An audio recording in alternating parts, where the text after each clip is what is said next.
자, 25페이지 보겠습니다. 자, 행정법 관계의 당사자. 그래서 일단 법조문 볼게요. 제2조 정의 1항 1호. 처분이라 함은 행정청이 행하는 구체적 사실에 관한 법 집행으로서 공권력의 행사 또는 그 거부, 그 정도까지만 보시고, 제3조 행정소송의 종류 1호 항고소송. 자, 그럼 항고소송의 대상은 뭘 갖고 가야 받아줘요? 항고소송의 대상은 뭘 갖고 가야 받아줘요? 처분을 갖고 가야 받아줍니다. 좀 전에 읽으신 2호 당사자 소송. 당사자 소송은 양 당사자가 누가 우월해요? 대등 관계에서 발생한 경우예요. 양 당사자가 대등 관계에서 발생한 분쟁을 해결하는 게 당사자 소송. 자, 그럼 이제 행정 주체, 로마자 1번의 행정 주체의 국가 지자체 등 행정 주체란 바로 밑에 권리 의무가 귀속되는 당사자를 말한다. 권리 의무를 갖는 당사자를 말한다. 파란 글씨 2번 행정기관 내지 행정청과의 구별. 자, 이제 칠판 보시면, 자, 여러분들이 국가를 만났을 때 발생할 수 있는 법률 관계가 권력 관계, 비권력 관계, 사법 관계, 그걸 이제 먼저 배우셨는데, 그럼 행정법 관계, 법률 관계는 뭐와 뭐의 관계예요? 권리와 의무의 관계입니다. 그럼 권리를 갖는 자, 의무를 갖는 자가 있어야 될 거 아니에요? 그러니까 제목이 행정법 관계의 당사자, 결국 권리를 갖는 자, 권리자, 의무를 갖는 자, 의무자, 요 자, 당사자는 인격체를 얘기해요. 자, 인격체를 얘기합니다. 자, 그럼 여러분들 문일은 인격이 없어요? 문일 인격이 있어요? 문일 인격 있죠? 근데 제가 요즘에 이 건물 1층에 그냥 재미삼아 1층에 이제 복사집이 하나 있는데 거기서 이제 강아지 2마리를 키워요. 근데 이제 아침부터 저녁까지 외출 한번 못하고 이제 케이지 안에 있으니까 너무 딱해가지고 제가 요새 거의 한 달 정도 오후 2시나 3시 되면 걔네들 그 중에 이제 한 애를 그 어린애, 노령견은 이제 산책을 굳이 안 해도 되는데 이제 1살짜리는 많이 활동할 때잖아요. 그래서 걔를 데리고 이제 요 앞에 도림천을 1시간씩 산책을 하고 다니는데 걔는 인격이 있어요, 없어요? 걔 이름이 영웅인데 인격이 있어요, 없어요? 없죠. 살아 숨쉬는 동물이라는 점에서는 문일이나 영웅이나 똑같죠. 근데 문일은 인격이 있죠. 근데 영웅이는 인격이 없어요. 왜 그래요? 같은 동물인데? 인격이라는 개념은 법상의 권리 의무를 가질 수 있어야 인격체라고 얘기를 해요. 근데 개나 고양이는 법상의 권리 의무를 가질 수 없기 때문에 인격체라고 얘기 안 합니다. 그럼 법상으로 얘네들은 물건에 불과한 거예요. 자, 그러면 인격체라고 얘기하려면 뭘 가질 수 있어야 돼요? 권리나 의무를 가질 수 있어야 돼요. 그럼 행정은 뭘 달성하기 위한 거예요? 행정은 공익 달성. 그럼 공익을 달성하기 위해서 상대편한테 이거 해라, 하지 마라, 이렇게 권리를 행사하는 건 행정 주체. 대개 공익 달성을 위해서 누가 주인공으로 움직여요? 여러분들이 공익 달성을 위해서 어떤 행동을 하세요? 여러분들은? 길에 침 뱉고 무단횡단하고 이게 공익을 달성하는 거예요? 질서를 깨트리는 거예요? 질서를 깨트리는 거죠. 그때 질서유지 공익증진율을 해서 이거 해라, 저거 해라, 뭐 해라 이렇게 할 수 있는 주체는 국가나 지자체가 일반적이에요. 그 상대방이 되는 행정목적 달성 수행을 위한 활동에 상대방이 되는 경우를 행정객체라고 얘기를 합니다. 그래서 대개 행정객체는 국민이 되는 게 일반적이에요. 국민을 법에서는 사인이라고도 많이 표현을 합니다. 그러면 자연인, 문일 같은 자연인, 인격체 있죠?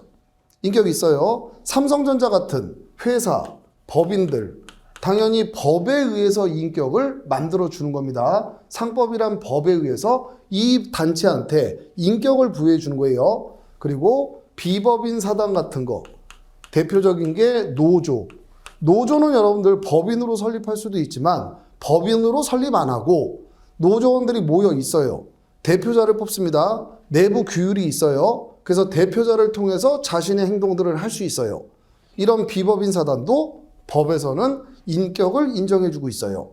자, 그러면 국민은 당연히 여러분들 인격이 있는 거예요. 국민의 종류에 이런 종류가 다 포함이 된다는 겁니다. 자, 그럼 문일 인격 없어요? 문일 인격 있어요. 문일 인격 있어요. 그럼 이렇게 문일이라는 인격체가 있는데 문일 몸 안에 심장이 이렇게 있겠죠. 뭐 장기들이 있을 거 아니에요. 요 심장 자체는 인격이 있어요, 없어요? 문일은 당연히 인격체인데 문일을 구성하고 있는 심장, 위, 뭐 간 이건 인격이 있어요, 없어요? 없죠. 문일의 심장에다가 과세 처분이 나올 일이 있어요? 그럼 문일의 심장이 의무가 발생할 일이 있어요? 없죠. 그래서 이것들을 뭐라고 얘기해요? 인체 기관, 신체 기관 이렇게 얘기하죠. 인격체는 문일만 인격입니다. 인격체를 구성하는 개개의 기관들, 그럼 요건 독립한 인격이 있다는 거예요, 없다는 거예요? 없다는 거예요. 기관은 독립한 인격이 없다라는 겁니다. 이것들이 모여서 문일이라는 하나의 인격체가 구성이 되는 거예요. 자, 그러면 국가나 지자체, 법인이에요. 헌법이나 법률에 의해서 만들어진 법인입니다. 그럼 아까 여러분도 국가는 자기 명의의 재산이 없어요? 재산이 있어요. 재산이 있어요. 서울시, 지방자치단체, 자기 명의의 재산 없어요? 있어요. 있어요. 재산권을 갖는다는 것 자체가 인격이 있다는 겁니다. 그럼 국가나 지자체는 법인으로서 인격이 있어요. 근데 문이라고 다른 점은 문일은 자기가 뭘 할지 머릿속으로 생각하고 자기 몸을 움직여서 행위를 할 수 있죠. 근데 법인은 머리가 있어요, 없어요? 여러분들 대한민국 보신 분 있어요? 대한민국 어떻게 생겼어요? 목소리 들어보셨어요? 못 들어봤죠? 이건 법으로 만들어낸 발명품이란 말이에요. 근데 분명히 인격이 있죠. 그럼 인격이 있기 때문에 자기가 처리해야 되는 사무들이 많은데 머리가 없기 때문에 이때는 어떻게 처리할까 생각을 못해요. 행위를 못해요. 그러니까 이 삼각형이 인격체를 얘기하는 겁니다. 국가나 지자체예요. 이 국가나 지자체의 사무를 처리하기 위해서 무수히 많은 공무원들을 뽑는 거예요. 그럼 공무원들은 자연인이 들어가죠. 그럼 생각을 하고 행위를 할 수 있죠. 그 공무원들을 기관으로 생각하시면 돼요. 뽑아서 이제 맡은 자리에 이렇게 앉혀놓는 겁니다.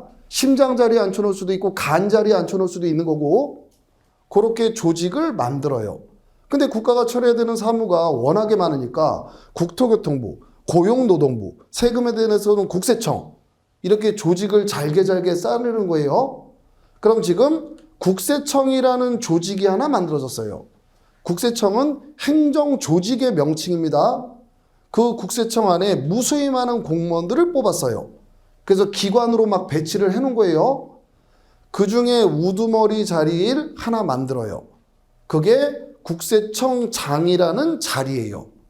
그러면 지금 갑이라는 애가 세금을 내야 될 때가 왔네요.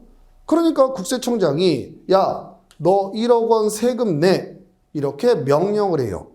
국세청장이 너 1억 원 내 명령을 합니다. 국세청장이 앉아있는 자연인은 생각을 하고 행위를 할 수 있잖아요. 그러니까 세금 내 그랬어요. 그럼 이제 갑이라는 사람한테 뭐가 발생해요? 1억 원의 과세 처분이 나왔으니까 1억 원의 납부 의무가 발생합니다. 갑 인격 있죠. 그러니까 당연히 의무가 발생되는 거예요. 이때 갑은 요 1억 원을 누구한테 납부하는 거예요? 이게 국세예요.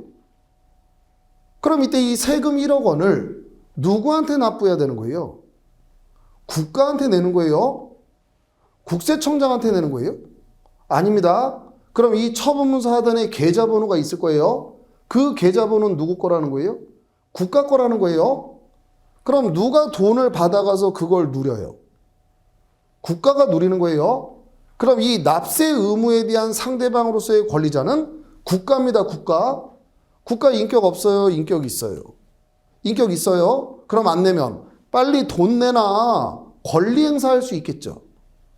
이때 권리자는 국가라는 거예요. 국가. 근데 돈 내라고는 누가 했어요?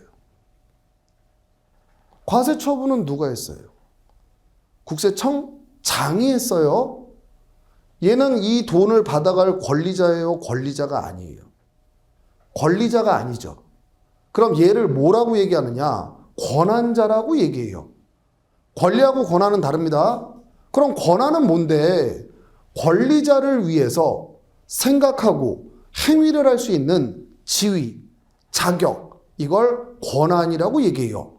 그럼 처분할 수 있는 권한은 국세청장한테 있는 거예요.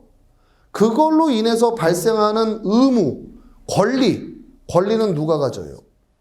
국가가 갖는 겁니다.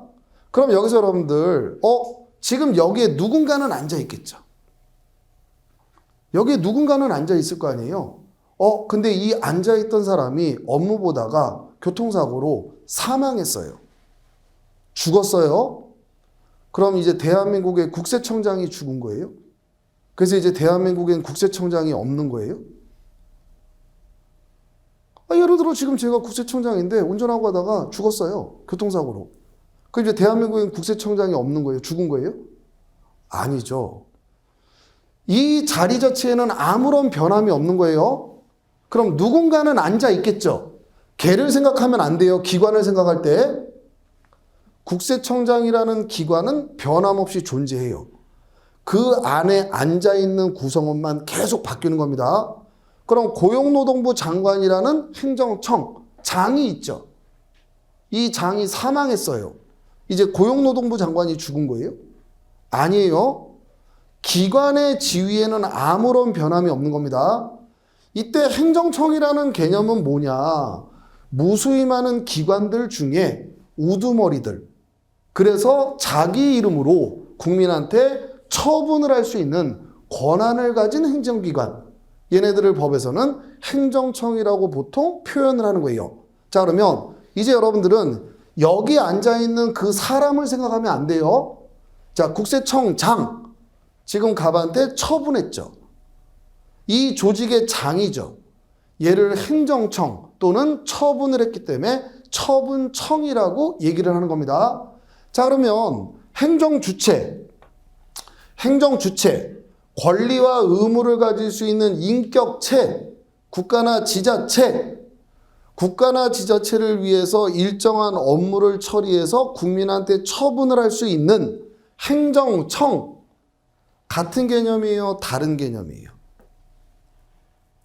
행정주체하고 행정청, 요 개념이 같은 개념이에요? 다른 개념이에요?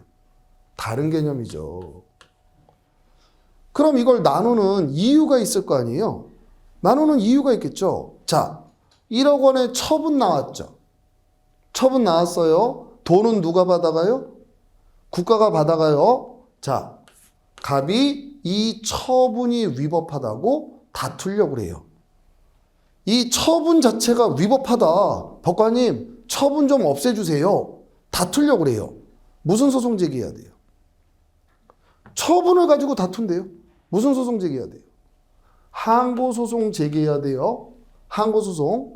그럼 여러분들이 소를 제기할 때 반드시 소장에다가 누구를 상대로 소를 제기하는지 피고를 적어야 돼요. 피고를 적어야 돼요. 지금 얘 뭘 다퉈요? 처분을 다퉈요. 처분은 누가 했어요? 국가가 했어요. 국세청장, 행정청이 했어요. 처분청이 한 거예요. 항고소송 제기해요. 처분을 다투려고. 이때 피고란에는 누구를 써야 되는 거냐? 행정청을 써야 돼요. 피고란에 행정청을 써야 됩니다. 그런데 돈은 누가 받아가요? 국가가 받아가요. 국세청장에 돈이라는 게 있어요, 없어요? 여기 앉아있는 사람 자꾸 생각하면 안 돼요. 기관이, 문일의 심장이 돈이라는 게 있어요, 없어요? 없어요. 돈은 다 국가가 갖고 있죠.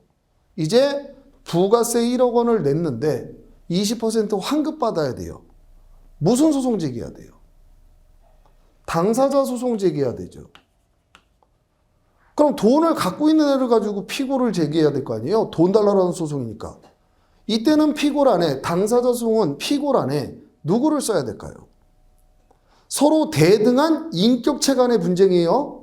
당사자 소송은. 그럼 당사자 소송을 제기할 때는 피고란에 누굴 써야 돼요? 국세청장 쓰면 돼요, 안 돼요? 안 돼요. 얘는 돈이 없어요.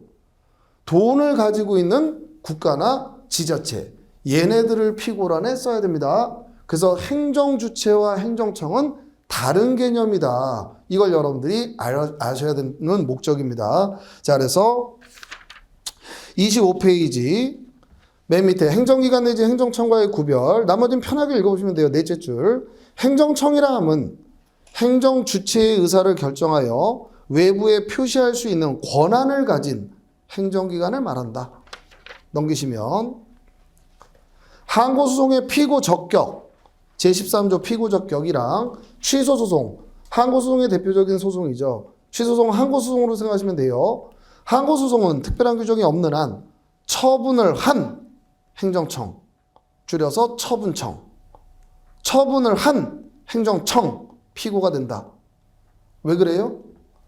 항고소송의 대상이 뭐기 때문에? 처분. 그러니까 처분한 애를 데리고 오라는 거예요. 자, 제39조 피고적격. 당사자 소송은 국가, 공공단체, 인격체를 얘기하는 거예요. 그 밖에 권리주체를 피고로 한다. 자, 그러면 여기까지 이제 보셨고, 자, 다시 한번 이제 칠판으로 보시게 되면 국세청장이 이제 1억 원의 과세 처분했습니다. 과세 처분 자체를 다투려고 그래요. 무슨 소송가요? 항고소송 가는 거예요. 그때 피고는 누구예요? 처분을 한 처분청. 근데 돈은 다 누가 갖고 가요? 국가가 갖고 가요. 2천만 원 환급 받아야 돼요. 근데 안 줘요. 그럼 무슨 소송 제기예요? 당사소송. 이때 피고는 누굴 쓰라는 거예요? 돈을 가지고 있는 국가, 인격체를 피고란에 쓰라는 겁니다. 자, 그러면 이제 여기서 구별해야 되는 개념이, 자, 처분청은 상대방 국민한테 자기 이름으로 처분을 한 게 처분청이에요. 그럼 처분문서 하단에 이름이 박혀 있습니다. 자, 근데 공무원의 징계처분은 어떻게 이제 나오게 되냐면, 얘가 잘못했어요. 그럼 얘에 대한 징계권자는 고용노동부 장관이에요. 근데 그냥 멋대로 징계하는 게 아닙니다. 일단 갑을 징계위원회에 회부해요. 그 고용노동부 소속에 징계위원회가 있습니다. 징계위원회에 얘를 회부해요. 그럼 징계위원회가 사실조사에 착수합니다. 이놈이 공금을 횡령한 게 맞다라고 판단했어요. 그럼 6가지 징계 중에 어떤 징계를 내릴지 징계위원회가 결정해요. 그래서 파면감이다. 파면을 의결해요.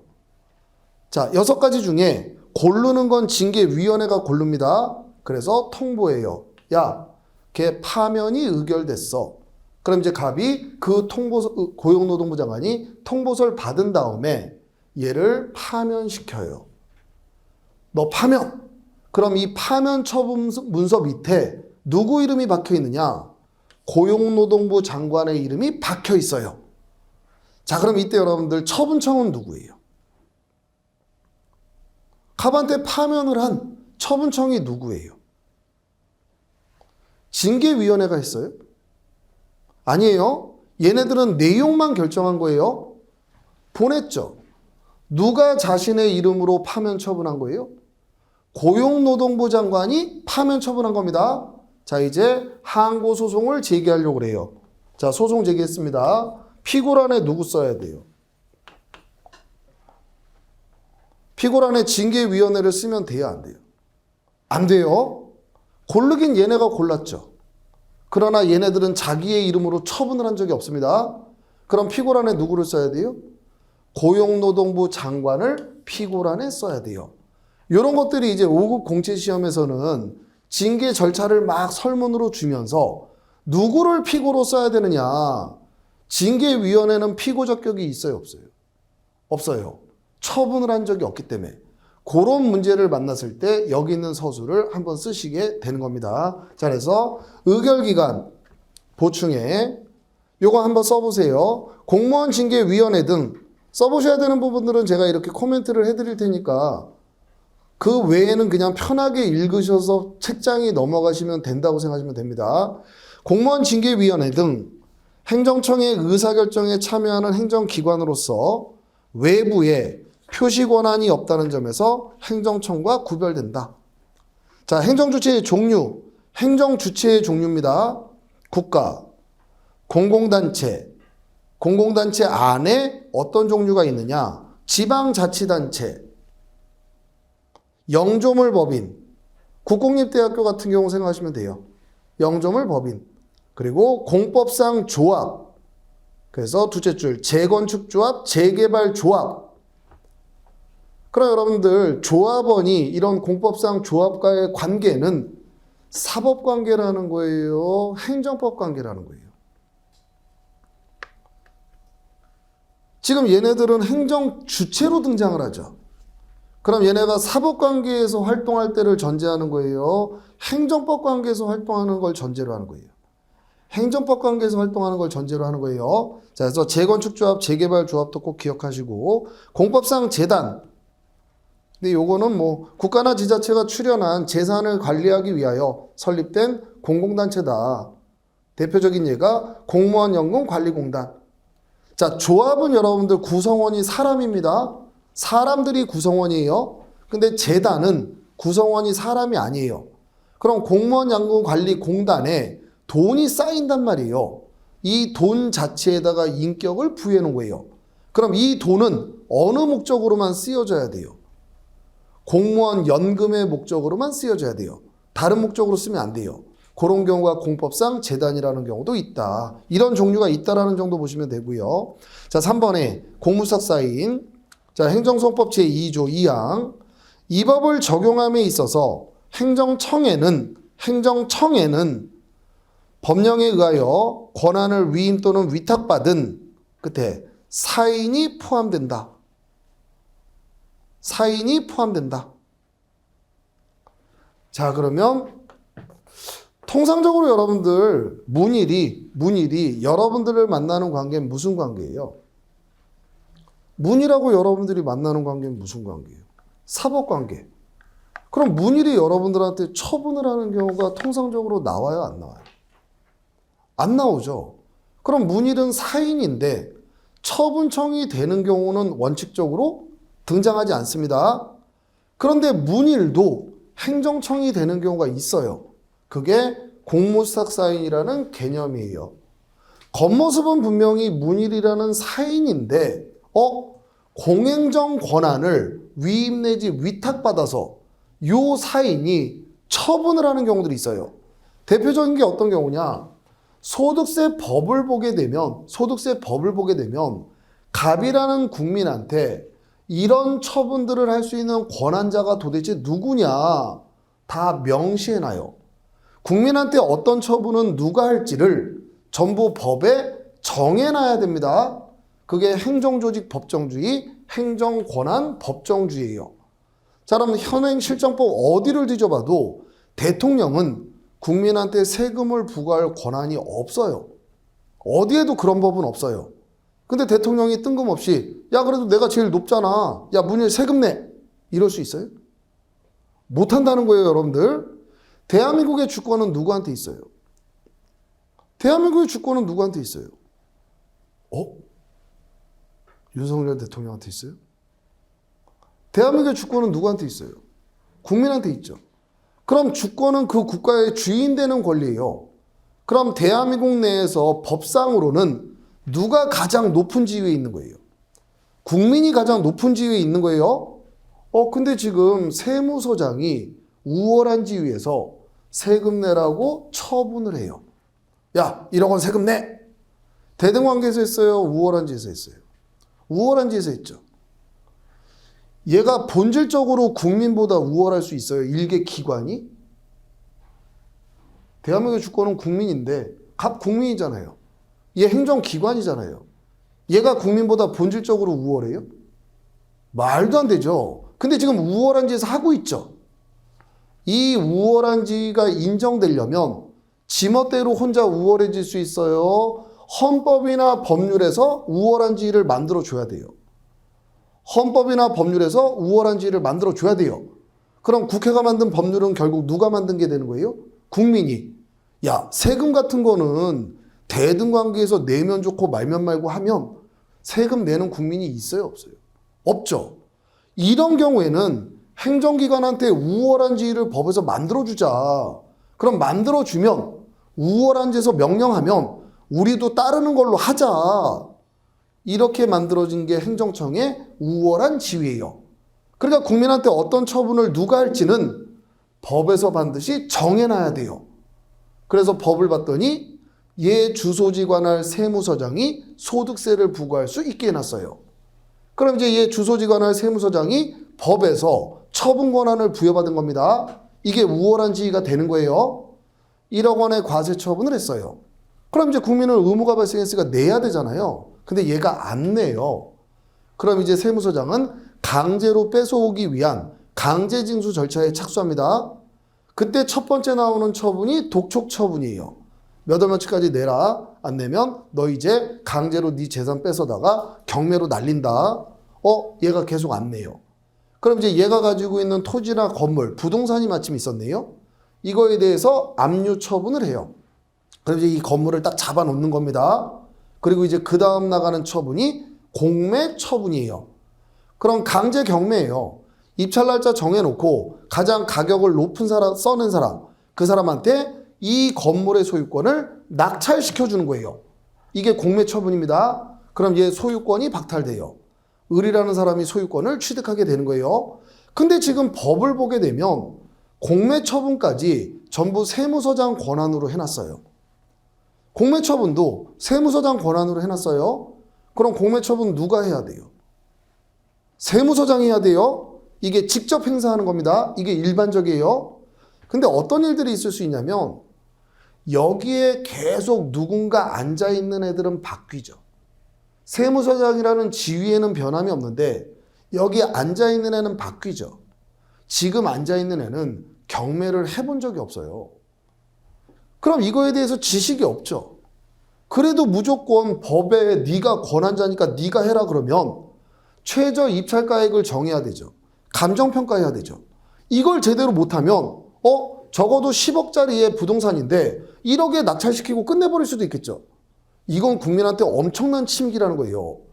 그러니까 똑똑한 우리 국민들은 위임 위탁이라는 방법을 개발해내요.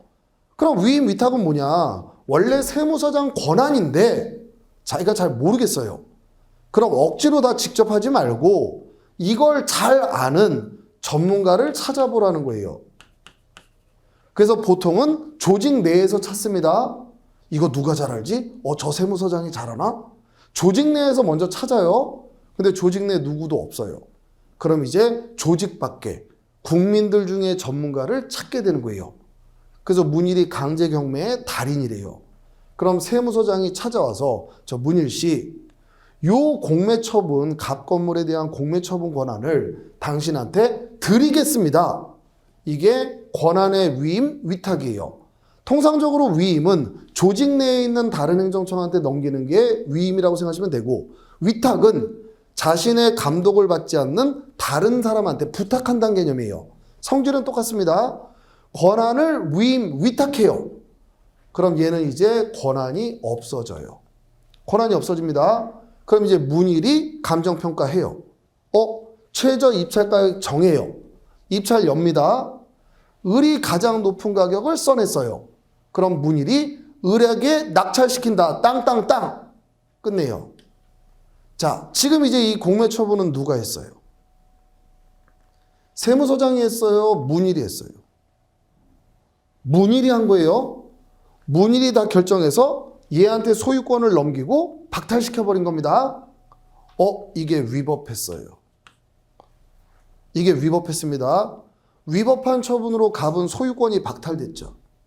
이제 항고소송을 제기해요. 이때 피고란에 누굴 써요? 지금 이 공매 처분을 다투잖아요. 그럼 이 공매 처분을 한 처분청을 피고란에 써야 될 거 아니에요? 세무서장이 했어요? 아니에요. 누가 했어요? 문일이 했어요. 그럼 피고란에 누구를 써요? 문일을 쓴다는 거예요. 그럼 사인은 어떤 경우에도 행정청이 되는 경우가 없다는 거예요. 사인도 공행정 권한을 위탁받아서 처분 권한을 행사하는 경우에는 처분청이 된다는 거예요.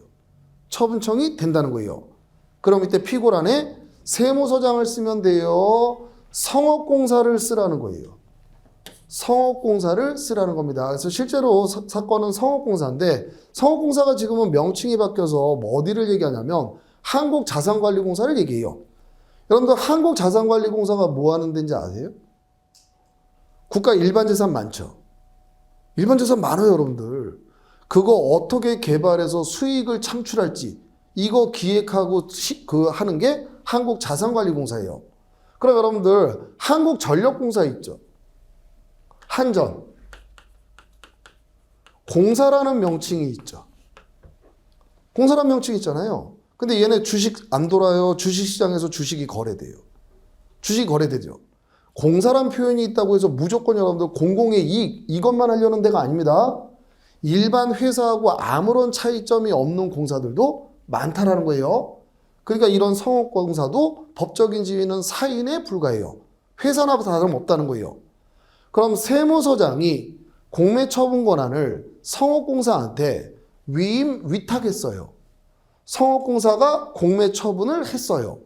갑이 소송을 제기해요. 피고란에 누굴 쓰라는 거예요? 세무서장 쓰라는 거예요? 성업공사를 쓰라는 거예요?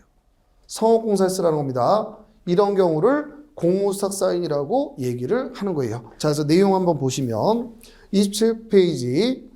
자, 공무수탁 사인의 첫째 줄. 행정법 관계에서 사인은 일반적으로 객치에 해당한다. 그런데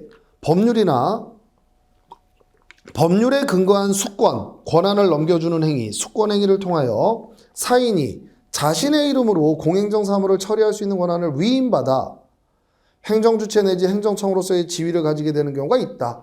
이를 공무수탁 사인이라 한다. 공무수탁 사인의 예 1번. 자, 성업공사가 체납 압류된 재산을 공매하는 것은 세무서장의 공매 권한 위임에 의한 것이다. 그럼 누가 처분했다는 거예요? 성업공사가 했다는 거예요. 그럼 밑에 항고소송을 제기함에 있어서 수임청으로서 실제 공매를 한 성업공사를 피고로 해야지 세무서장은 피고 적격이 없다. 2번에 한국수력 원자력 주식회사가 공급업체에 대하여 하는 등록 취소, 일정 기간 거래 제한 조치, 항고소송의 대상이 되는 처분이다. 그럼 이거 다툴 때 피고란에 누구 쓰라는 거예요? 국토교통부 장관을 쓰라는 거예요? 한국수력 원자력 주식회사를 피고란에 쓰라는 거예요? 한국수력 원자력 주식회사를 피고란에 쓰라는 겁니다. 자, 넘기시면 법적 지위 두째 줄. 행정주체 내지 행정청의 지위를 갖는다. 자, 요 표현을 이제 이해를 잘 하셔야 되는데 행정청하고 행정주체는 같은 말이에요? 다른 말이에요? 다른 말이에요, 여러분들? 그럼 국가라는 행정주체 안에 무수히 많은 행정청들이 있는 거죠. 근데 공무수탁 사인은 이 두 가지 지위를 같이 갖는 모습도 생길 수 있다는 걸 이제 설명을 드리는 거예요. 자, 그러면 국가사무 중에 교통안전사무가 있어요. 자, 교통안전사무가 있습니다. 그럼 요 사무를 처리하기 위해서는 행정청이 우월한지에서 교통안전분담금도 부과하고 그렇게 돈을 받아가게 되면 그걸로 도로 포장도 하고 어디 교통안전시설도 설치하고 이 모든 게 요 교통안전사무에 있는 거예요. 그럼 국가사무기 때문에 분담금 부과처분 권한을 누구한테 줬느냐? 국토교통부 장관한테 이 처분 권한을 줬어요. 근데 국토교통부 장관이 지금 너무 할 게 많아요. 그러니까 이거를 일일이 자기가 하기가 너무 어려우니까 교통안전공단을 찾아가서 뭐만 넘겼느냐? 분담금 부과 처분할 수 있는 처분 권한만 넘겼어요. 처분 권한만 넘긴 겁니다. 그럼 교통안전공단이 분담금 부과 처분을 해요. 자, 갑이 분담금 부과 처분을 다투려고 항고소송을 제기해요. 피고란에 누구 써야 돼요? 위임했어요? 위탁했어요? 얘가 처분했어요? 피고란에 누구 써요? 교통안전공단을 쓰는 거예요. 근데 사무 전체가 넘어왔어요? 처분 권한만 넘어왔어요? 처분 권한만 넘긴 거예요. 그럼 요 문서에 계좌번호를 이제 씁니다. 돈 낼. 누구 계좌번호가 박혀 있을까요? 얘는 단지 처분만 하는 거예요. 국가사무예요. 그럼 여기 계좌번호는 누구께 있을까요? 국가께 있어요. 돈은 국가가 이제 받아갑니다. 그럼 얘는 단지 처분만 행사하는 거예요. 그럼 항고소송의 피고는 교통안전공단이 맞죠. 이때는 행정청의 지위만 발생하는 거예요. 그런데 어떤 위탁도 있냐면 사무 전체를 넘기는 경우가 있어요. 야, 교통안전사무에 대해서는 교통안전공단이라는 공단을 하나 만들어서 얘네가 이 사무 전체를 수행하게끔 하자. 사무 전체를 위탁합니다. 그럼 이 사무 안에 처분 권한도 있고 무슨 아스팔트 까는 것도 있고 신호기 설치하는 것도 있고 이걸 다 넘기는 거예요. 자, 이제 분담금 부과 처분을 해요. 분담금 부과 처분해요.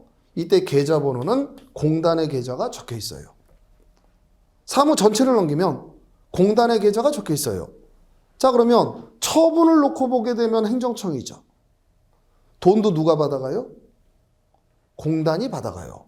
이때는 행정청의 모습이에요. 인격을 가지고 돈을 받아가기 때문에 행정주체의 모습이에요. 행정주체의 모습이에요. 돈도 누가 써요? 교통안전 공단이 씁니다. 이런 경우에는 이 사인이 행정청 내지 행정주체 두 가지 지위를 같이 갖는 경우들이 있어요. 그럼 항고소송의 피고도 누구예요? 항고소송의 피고도 교통안전공단. 얘네한테 돈 받을 게 있어요.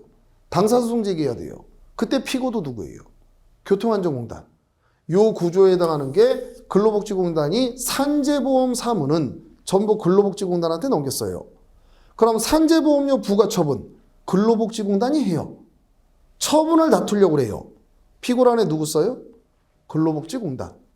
돈 누가 받아가요? 근로복지공단이 받아가요. 이제 산재보험료 받아야 돼요. 근데 안 줘요. 그럼 당사소송 제기합니다. 피고란에 그때 누구 써요? 역시 근로복지공단이 당사자 소송의 피고도 된다는 거예요. 이런 경우가 이제 여러분들이 회차가 쌓이시면서 다양한 모습으로 근로복지공단을 만나게 되실 거예요. 이게 공무수사 사인. 자, 그래서 판례 보시면 교통안전공단 바로 밑에 분담금 납부 의무자에 대하여 한 분담금 납부 통지는 바로 밑에 처분에 해당한다. 항고소송의 피고 적격 읽어보시면 되고요. 1번은 아까 보신 성업공사 사건이고 2번에 둘째 줄 끝에 공법인 대한주택공사 지금으로 얘기하면 LH 정도 생각하시면 됩니다. 대한주택공사가 관계법령에 따라 공공사업을 시행하면서 이주대책을 실시하는 경우에도 그 이주대책에 관한 처분은 법률상 부여받은 권한을 행사하는 것이다. 그 처분이 위법한 것이라면 당해 공법인 대한주택공사가 피고가 된다. 자, 요 이주 대책이 이제 어떤 경우냐면 지금은 이제 LH로 명칭이 조금 이제 바뀌었는데 지금 요 지역이 단층짜리 주택이 막 즐비해요. 그러다 보니까 땅덩어리가 좁은 국가 입장에서는 토지의 효율성이 떨어진단 말이에요. 그럼 이런 경우에 여기 신도시를 줘야 되겠다. 이렇게 공익사업을 합니다. 그럼 여기 살고 있던 많은 사람들이 일단 보상금 받고 이제 나와야 돼요. 이 사람들 뿔뿔이 흩어지지 않게 아파트를 이렇게 지어가지고 이주를 시켜주는 제도가 있어요. 이게 이주대책이라는 제도예요. 그럼 원래 여기 있는 사람들이 이 아파트를 하나 받으려면 누가 이거를 수행하느냐? 국토교통부 장관이 수행해요. 그럼 얘네들한테 국토부 장관한테 신청해야 돼요. 저 여기다 이주시켜주세요. 그럼 국토부 장관이 그래 선정 처분을 해줘요. 너는 이주시켜줄게. 근데 여러분들 여기 10만 가구가 있으면 아파트 10만 개를 지을 수 있어요? 무조건 다? 불가능해요. 할 수 있는 여건 안에서만 짓는 겁니다. 그럼 여기 있는 사람들을 다 이주시켜줄 수가 없어요. 그러니까 갑은 선정해줬는데 을은 거부를 했어요. 야, 넌 안 돼. 모자라. 거부 처분을 한 거예요. 이때 결국 아파트 주는 거죠. 그러니까 국토부 장관이 이 권한을 누구한테 넘겼느냐? 대한주택공사한테 전부 넘긴 거예요. 그럼 이제 누구한테 가서 신청해야 돼요? 그 아파트 받고 싶은 사람들은. 대한주택공사한테 가서 신청해야 돼요. 을한테 거부 처분을 했어요. 누가 했어요? 누가 한 거예요? 대한주택공사가 한 거예요. 얘가 항고소송을 제기하려고 그래요. 피고란에 누굴 쓰라는 거예요? 국토부 장관을 쓰라는 거예요. 대한주택공사를 피고란에 쓰라는 거예요. 대한주택공사를 피고란에 쓰라는 겁니다. 지금 여러분들이 배우시는 게 전부 계속적으로 누구를 피고로 해야 되는 거냐, 요거를 여러분들이 지금 계속 배우고 계신 거예요. 자, 그러면 그거 이제 보시면 되고, 우측에 행정행위 처분, 여기서는 다른 거 안 보시고 요거만 잠깐 그 느낌만 갖고 갈게요. 느낌만. 자, 29페이지 로마자 1번에 행정행위의 관념 두째 줄, 행정행위라는 표현은 학문상으로만 쓰이는 것이지 실정법에서는 허가, 특허, 인가, 취소, 과세, 처분 이런 다양한 표현을 쓴다. 근데 특히 행정소송법은 행정행위를 처분이라고 규정하고 있다. 아까 2조 1항 1호를 한번 잠깐 읽어보신 그걸 얘기합니다. 자, 그러면 여러분들 행정행위라는 표현이 있고 실정법상 처분이라는 표현이 있는데, 여러분들 법이라는 것 자체가 인간이 만든 발명품이죠. 과거에 여러분들 원시시대 때 법이라는 게 있었어요? 그런 거 없었죠. 법이라는 발명품을 만들어서 이제 멋대로의 지배가 아니라 법에 의한 지배를 하자, 지배를 받자. 그럼 이게 다 발명품이에요. 원시시대 때 항고소송이라는 게 있었겠어요? 아니, 그런 거 없죠. 다 인간이 만든 발명품입니다. 그럼 이 발명을 할 때 학자들이 모일 거 아니에요. 그때 항고소송이란 제도를 만들자. 그럼 항고소송의 대상으로는 어떤 국가적용을 받을래? 이름을 하나 만들자. 그렇게 만든 이름이 행정행위라는 이름이라는 거예요. 그래서 이제 법 제정 작업에 착수한 거예요. 그러면서 실정법을 만들 때는 이거 4글자 쓰지 말고 처분이란 이름을 하나 또 만들자. 그럼 결국 처분은 무슨 소송의 대상이에요? 처분은 무슨 소송의 대상이에요? 항고소송의 대상. 그럼 행정행위 역시 무슨 소송의 대상으로 이름을 하나 만들었던 거예요? 연구용으로? 항고소송의 대상. 그럼 결국 이건 학문상의 용어고 실정법상으로는 처분이란 표현을 선택하게 된 거다. 요 정도 느낌으로 알고 계시면 돼요. 그럼 처분의 정의가 뭐라고 되어 있냐면 행정청의, 이제 행정청 배우셨죠? 구체적 사실에 관한, 자, 이 법은 구체적 사건에 대한 규율이에요? 앞으로 일어날 수 있는 추상적 사건에 대한 규율이에요? 이 법은 추상적 사건에 대한 규율이에요. 근데 거기서 규율하는 게 이제 눈에 보이는 사건이 터진 거예요. 구체적 사실에 대한 법을 집행하는 건데 처분입니다. 대등관계에서 집행하는 거예요? 우월한지에서 집행하는 거예요? 우월한지에서 집행하는 거예요. 그게 공권력 행사로 등장을 하는 거예요. 자, 그럼 처분의 기본적인 모습, 법에 이렇게 되어 있습니다. 소득이 있는 국민한테는 과세 처분 하여야 한다.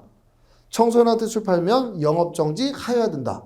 무허가로 건물 지면 철거명령 하여야 한다. 이렇게 법이 만들어졌어요. 갑이 소득이 발생했어요. 구체적 사실이 생겼어요. 갑이 청소년한테 술 팔았어요.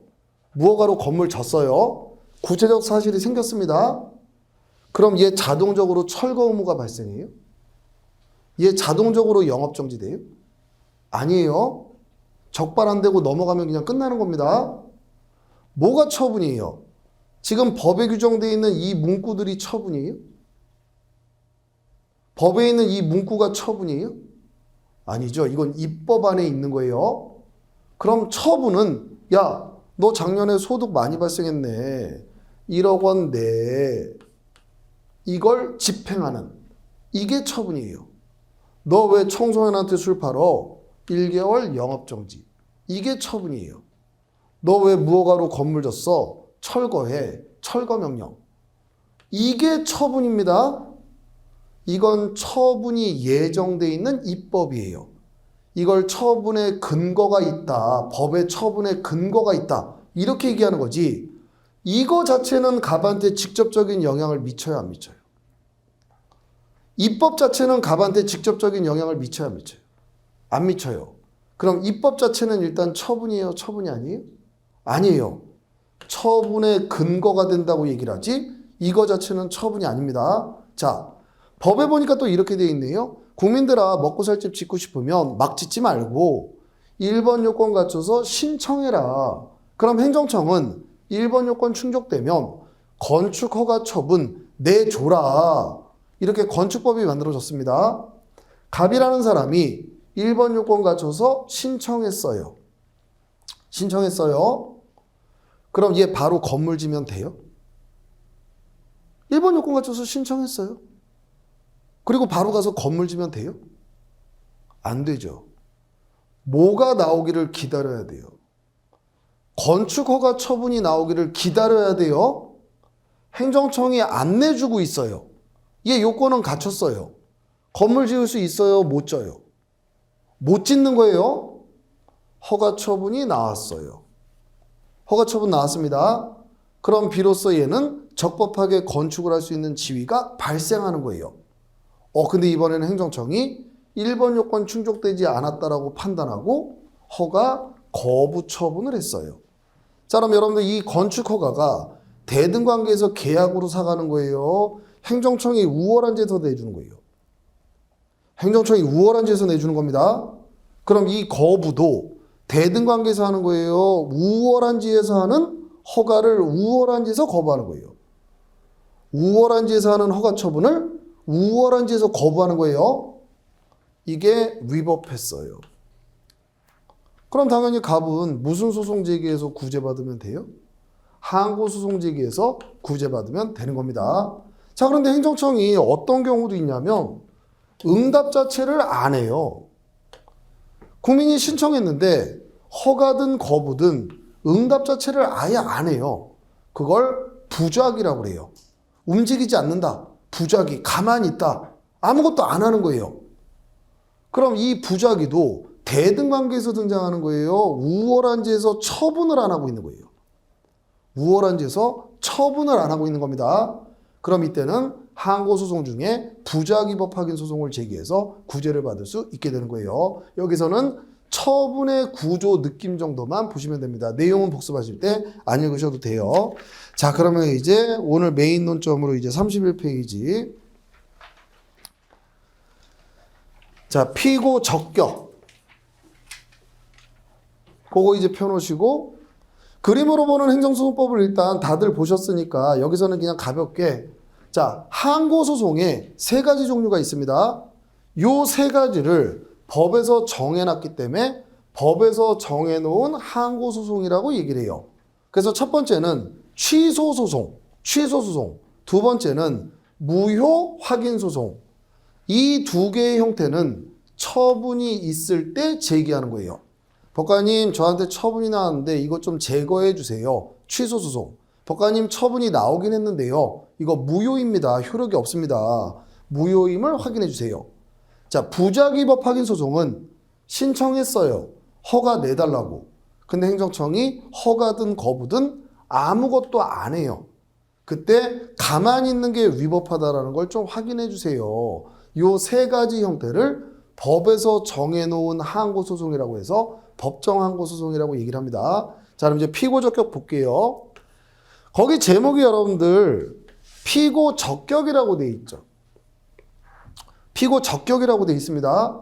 근데 소송에서는 또 어떤 개념이 등장하냐면 당사자 능력이라는 개념이 등장해요. 자, 당사자 능력이라는 개념이 있고 당사자 적격이라는 개념이 있어요. 이 두 개는 달라요, 여러분들. 그럼 당사자 능력은 뭔데? 인격을 얘기하는 거예요. 자, 인격을 얘기하는 겁니다. 제가 원고나 피고가 돼서 진행되고 있는 사건이 없어요. 지금 현재 저는 어떤 소송에서도 원고나 피고가 아니에요. 근데 문일은 인격 없어요? 인격 있어요? 인격 있죠. 그럼 권리나 의무를 가지고 있죠. 근데 만약에 누군가 권리를 침해하는 일이 생기면 소송 제기 못해요? 소송 제기할 수 있어요? 제기할 수 있죠. 근데 소송 제기가 의무예요? 국민은 무조건 권리 침해 있으면 소송을 제기해야 돼요? 아니에요. 제기할지 말지는 문일이 판단하는 거예요. 이게 능력이라는 개념이에요. 언제라도 권리 침해가 있게 되면 또는 상대방의 권리를 침해하면 소송상 원고나 피고가 될 수 있는 추상적인 개념으로서의 능력. 그러면 소송은 원고, 피고, 법원이 있단 말이에요. 요 삼각형 구조가 갖춰져야 소송이라고 얘기합니다. 그럼 원고 적격, 피고 적격은 뭘 얘기하는 거냐? 능력이 있는 자 중에서 자, 갑이라는 애한테 1억 원의 과세 처분이 나왔어요. 갑이라는 애한테 1억 원의 과세 처분 나왔습니다. 위법했어요. 그럼 요 1억 원의 과세 처분으로 권리를 침해당하는 자는 누구예요? 위법한 과세 처분으로 갑한테 나왔어요. 권리를 침해당한 자는 누구예요? 갑. 그럼 갑 당사자 능력이 있죠. 근데 지금 이 처분으로 자신의 권리를 침해당했죠. 당연히 소송 제기해서 구제받을 수 있어야 되겠죠. 그럼 당연히 갑은 원고 적격이 인정되는 겁니다. 근데 갑이 소송 제기를 안 하겠대요. 귀찮대요. 그랬더니 갑자기 갑의 절친 을이, 얘도 능력은 있어요. 을이 소송을 제기해요. 법관님, 제 친구가 게을러서 바보 같은 게, 병신 같은 게 소제기를 안 하겠대요. 제가 대신 왔습니다. 위법한 처분을 취소해 주세요. 얘 능력은 있어요. 받아줄까요? 안 받아줄까요? 이 소송 받아줄까요? 안 받아줄까요? 안 받아줘요. 왜? 얘는 이 처분으로 침해받은 권리라는 게 있어요? 없어요? 없어요. 그럼 소송이라는 건 자신의 권리 구제를 위해서 소를 제기하는 거지 다른 사람을 위해서 대신 낼 수 있는 게 아닙니다. 그럼 얘는 능력은 있는데 뭐가 없어요? 적격이 없는 거예요. 자, 그럼 피고도 일단 능력이 있는 자 중에서 지금 이 소송에서 피고로 적합하냐, 적격이 있는 자를 찾아내는 거예요. 자, 근데 여러분들 좀 전에 보셨지만 항고소송의 피고는 누구예요? 항고소송의 피고는 누구라고 돼 있어요? 처분청, 행정청. 근데 여러분들 얘는 능력이 있어요, 없어요? 청, 기관. 얘는 능력이 있어요, 없어요? 능력이 없어요. 자, 능력이 없어요. 근데 일단 적격이 있는지를 판단하려면 먼저 소송에서는 뭐가 있어야 된다고요? 능력이 있어야 돼요. 그럼 얘는 애초에 능력이 없죠. 그럼 피고로서의 자격이 없는 게 논리적이에요. 이걸 만약에 고소하게 되면 인격은 누가 가져요? 국가가 갖죠. 국가가 가져요. 그래서 논리를 고수해서 이게 국세예요. 그러니까 국가를 항고소송의 피고로 만드네요. 그럼 이제 국가가 피고가 됐습니다. 그럼 국가가 여기 법정에 나올 수가 있어요, 없어요? 걸어 나와요, 뚜벅뚜벅? 피고는 됐는데 얘는 나올 수가 없어요. 국가가 소송의 당사자가 되면 법무부 장관이 국가를 대표해요. 자, 대표라는 개념은 여러분들 여기 누군가 앉아 있죠. 걔가 이제 법정에 뚜벅뚜벅 나옵니다. 얘가 말을 해요. 누가 말하는 게 되는 거예요? 대표라는 개념은. 국가가 말하는 게 되는 거예요. 그래서 여러분들 예를 들어 한일 국가대표 경기가 열렸습니다. 국가대표 축구 경기가 열렸어요. 손흥민이 골을 넣었어요. 실제로 막 손흥민이 뛰어서 골을 넣었어요. 국가대표예요. 손흥민이 있는 거예요? 대한민국이 있는 거예요? 손흥민이 있는 거예요? 대한민국이 있는 거예요? 대한민국이 있는 거예요. 그래서 올림픽에 여러분들 메달 집계 순위가 메달당 개개인의 이름으로 나와요? 국가로 나와요? 국가로. 그게 대표라는 개념이에요. 자, 그러면 이제 논리만 고집하면 국세예요. 이거의 상대방 권리자는 국가예요. 그럼 이제 지금 법무부 장관에 앉아있는 애가 대표로 뚜벅뚜벅 나와요. 자, 이제 나왔습니다. 원고가 이제 이건 이래서 위법하고 뭐하고 막 공격을 해요. 근데 왜 국세청장이 1억을 부과했는지 얘는 알아요? 몰라요? 도대체 국세청장이 얘한테 1억을 왜 부과했는지를 얘는 알아요? 몰라요? 모르죠. 그럼 서로 공격 방어가 돼요? 안 돼요? 안 돼요. 계속 말이 헛돌아요. 제대로 사실관계 수집이 안 돼요. 그러니까 우리 행정소법 제13조는 논리를 깨트리고 항고소송의 대상은 뭐예요? 처분. 그럼 피고 적격으로 얘 빼버리고 그 처분을 한 처분청을 끌고 오게 하자. 그럼 국세청장은 자기가 왜 1억을 산정해서 얘한테 부과했는지 자기가 했기 때문에 너무 잘 알죠. 그래야 소송이 공전 안 되고 원활하게 수행될 수 있다는 거예요. 이게 바로 피고 적격이 갖고 있는 의미입니다. 자, 그래서 제31페이지 13조 1항 취소소송은 다른 법률에 특별한 규정이 없는 한 처분을 행한 행정청을 피고로 한다. 이게 원칙이에요.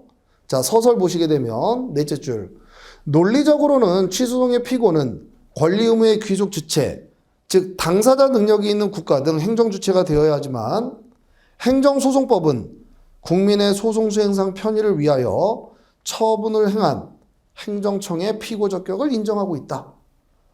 자, 그럼 이게 어디에서 의미가 있느냐? 자, 논리적으로는 국가가 피고가 돼야 되죠. 근데 소송 수행을 위해서 처분청을 피고로 했죠.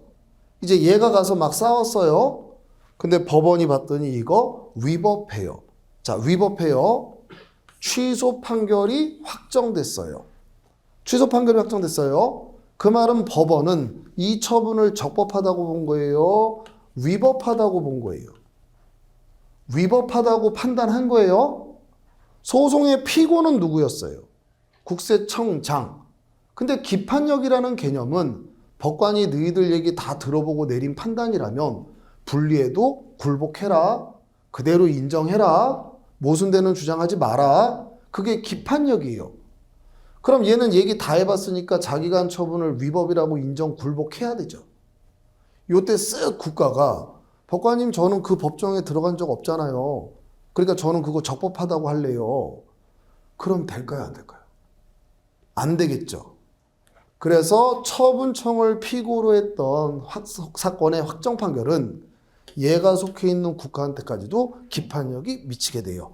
거기에서 이 문장을 서술하시게 될 겁니다. 예, 그래서 이걸 배우시는 거고요. 능력은 읽어보시면 되고. 자, 그럼 원칙은 누구를 피고로 하는 게 원칙이에요? 자, 누구를 피고로 하는 게 원칙이에요? 처분청. 그럼 처분청이 누구냐? 처분문서 보면 돼요. 그 처분문서 하단에 누가 한 처분인지 이름이 박혀 있어요. 걔가 처분청입니다. 자, 그러면 이건 누가 피고가 되는지 보세요. 자, 대통령이 국가에 많은 공을 세운 사람들을 훈장을 수여합니다. 그걸 서훈수여라고 그래요. 그래서 갑이라는 사람이 독립운동가다 이렇게 이제 판단을 해서 훈장을 수여했어요. 그랬다가 얘 독립운동가 아니었네. 줬던 훈장을 뺏는 게 서훈 취소라는 처분이에요.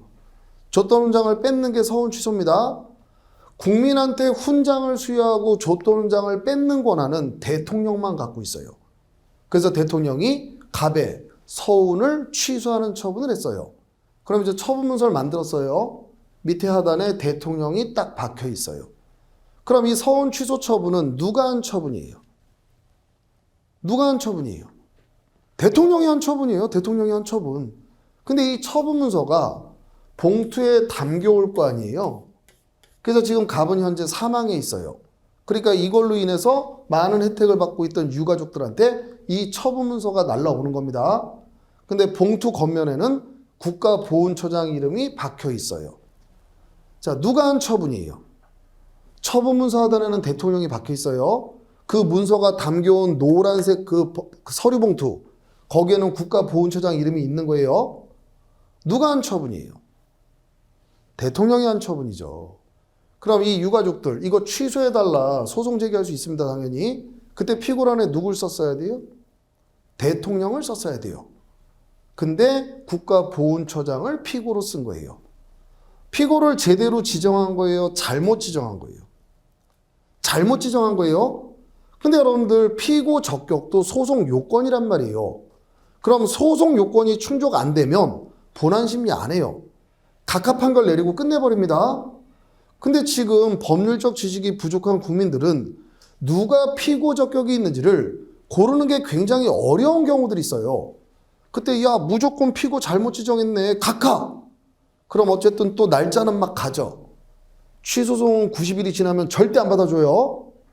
이런 것들을 구제해 주기 위해서 만든 제도가 14조의 피고 경정이라는 제도예요. 그럼 여러분들 지금까지 계속 피고 적격은 누구한테 있다, 누구한테 있다, 누구한테 있다 이걸 많이 배우셨죠? 그걸 배우시는 궁극적인 목적은 피고를 잘못 지정했을 때 그럼 국민은 어떻게 구제받을 수 있느냐?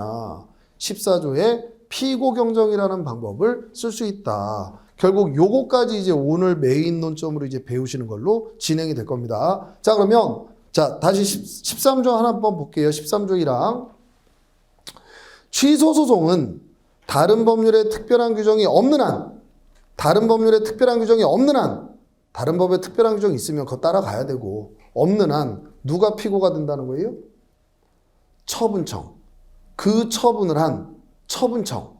피고한다. 거기 어디에도 여러분들 권한 있는 행정청 이런 표현이 있어요, 없어요? 13조 1항 본문에 어디에도 권한 있는 이런 표현이 있어요, 없어요? 없어요. 그냥 그 처분을 한 행정청을 피고로 한다. 이렇게 되어 있습니다. 자, 다만 처분 등이 있은 뒤에 그 처분에 관계되는 권한이 다른 행정청한테 승계된 때에는 이를 승계한 행정청을 피고로 한다. 이게 1항 단서의 승계청입니다. 자, 그럼 이게 왜 만들게 됐는지 그 취지만 일단 보시고 난 다음에 잠깐 쉬었다가 사례부터 이제 같이 또 볼게요.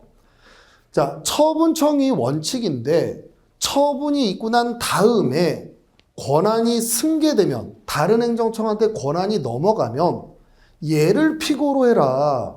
이걸 왜 만들었냐면 근로복지공단이 갑한테 처분을 했다고 볼게요. 처분은 근로복지공단이 했어요. 얘가 소를 제기하려고 합니다. 근데 처분한 이후에 이 처분 권한이 건강보험공단의 권한으로 넘어갔어요. 자, 넘어갔어요. 그럼 원칙에 따르게 되면 근로복지공단이 피고죠. 근데 처분 이후에 이제 이 처분 권한은 건강보험공단께 됐죠. 자, 이제 근로복지공단을 피고로 소송을 제기합니다. 원칙대로 법원이 봤더니 위법했어요. 위법하다. 취소한다. 판결이 나왔습니다. 그럼 행정청은 법원 판결 취지에 맞게 제대로 처분을 다시 해야 돼요. 근데 지금은 누가 권한을 갖고 있어요? 법원이 취소하면 행정청은 판결 취지 읽어보고 제대로 다시 해야 된단 말이에요. 근데 취소 판결 나왔을 때 보니까 지금은 누가 권한을 갖고 있어요? 건강보험공단이 권한을 갖고 있죠. 근데 원칙만 고수하게 되면 얜 제대로 된 처분을 다시 할 수 없죠. 그러니까 이 경우에는 아예 법에서 권한이 승계되면 취소 판결 나오면 제대로 다시 해야 되는 경우가 생기죠. 그러니까 권한을 승계한 승계청을 피고로 하자. 이걸 13조 1항 단서에서 만든 거예요. 이게 바로 승계청을 만들게 된 내용이 되는 겁니다. 그럼 잠깐 쉬었다가 이제 사례 보시면서 이제 또 쭉 이어서 나갈게요. 예, 좀 쉬었다가 들어오시죠.